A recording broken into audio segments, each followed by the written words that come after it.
તો ઘણા ઘરમાં તમે સાંભળ્યું હશે કે મમ્મી બાળકોને કહેતા હોય છે કે ગાંડા થઈ ગયા જો શું આટલું બધું તોફાન કેમ કરો છો.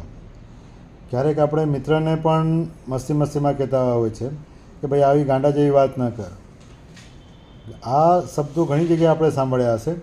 ક્યારેક એવું પણ જોયું હશે કે કોઈક માણસ બહુ ગુસ્સો કરે અથવા કોઈક એવી બાબત વર્તન કરતો હોય છે કે જે યુઝ્યુઅલી ન હોય, તો આપણે એને પણ કહેતા હોય છે કે ભાઈ ગાંડો થઈ ગયો છે શું આટલો બધો ગુસ્સો કેમ કરે છે.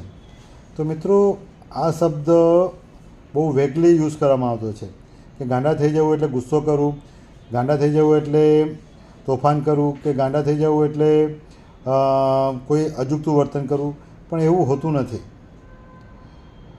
આપણે ગાંડપણની બીમારી એટલે કે એક વન કાઇન્ડ ઓફ આપણે સાયકોટિક બીમારી કહી શકાય છે. એ બીમારીના ચોક્કસ લક્ષણો છે. એ લક્ષણોની સ્પેસિફિક ક્રાઇટેરિયા છે. એ ક્રાઇટેરિયા જ્યારે ફૂલફિલ થાય ત્યારે જ આપણે એને ગાંડપણની બીમારી કહેવામાં આવે છે. અને એ ગાંડપણની બીમારી એક જ છે.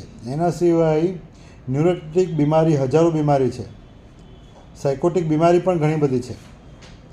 જો તમને ક્યારેક માથું દુખે, જો તમને ક્યારેક ઊંઘ ના આવે અને અમુક સમય સુધી, એટલે કે માની લો કે અમુક સ્પેસિફિક ક્રાઇટેરિયા 7 દિવસ 15 દિવસથી વધારે રહેતું હોય, તમને ભૂખ ન લાગે, તમને નાની વાતમાં ચીડચીડા પણ થઈ જાય, તમને બહુ ઓવર થિંકિંગ થતું હોય, તમારું બ્લડ પ્રેશર અપડાઉન રહેતું હોય અને શરીરના બધા રિપોર્ટો નોર્મલ આવતા હોય, ઘણી વખત હાથમાં એલર્જીક રિએક્શન આવતું હોય કે કોઈ પણ વસ્તુ ખાવાથી એલર્જી રિએક્શન આવતું હોય જેનું કારણ ઇમ્યુનિટી લો થવાનું છે. પણ મોટાભાગના કિસ્સામાં ઇમ્યુનિટી લો થવાનું તેમજ આવા જે વર્તન અને વાણીમાં જે બદલાવ આવે છે, જે ખાસ કરીને શરીરના હોર્મોન અને મગજના હોર્મોનમાં ચેન્જીસ થવાથી આવતા હોય છે. પણ મગજના સ્પેસિફિક હોર્મોન અમુક કારણોસર લાગણી, ઘટના કે વિચારોના કારણે જ્યારે બદલાય અને જેના કારણે આપણા વર્તન વાણીમાં બદલાવ આવે, એ બદલાવ મોટાભાગના કિસ્સામાં આપણે એવું કહીએ કે નેગેટિવ આવતો હોય, જે એકચ્યુઅલી અનયુઝ્યુઅલ હોય, તો આપણે એને એવું કહી શકાય કે બીમારી થઈ છે. પણ એ બીમારી માઇન્ડની એટલે કે ન્યુરોટિક બીમારી છે, માનસિક એટલે સાયકોટિક બીમારી છે, કે મગજની બીમારી છે કે શરીરની બીમારી, એ જાણવું બહુ જરૂરી છે.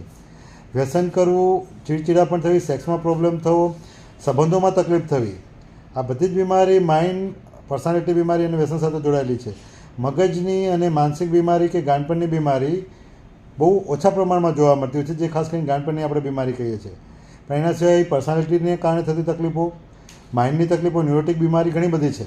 તેમજ વ્યસનના કારણે થતી તકલીફો ઘણી બધી સમાજમાં, જેના વિશે લોકોને જાણકારી નથી, જેના કારણે લોકો ઘણા હેરાન થાય છે.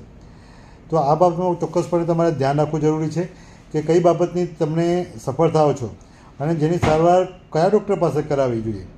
સાયકાટ્રિસ્ટ પાસે કરાવવી જોઈએ કે એમડી ફિઝિશિયન પાસે કરાવવી જોઈએ. તો મોટાભાગે માઇન્ડની અને મગજની બીમારી કે માનસિક બીમારીની સારવાર સાયકાટ્રિસ્ટ લોકો કરતા હોય છે.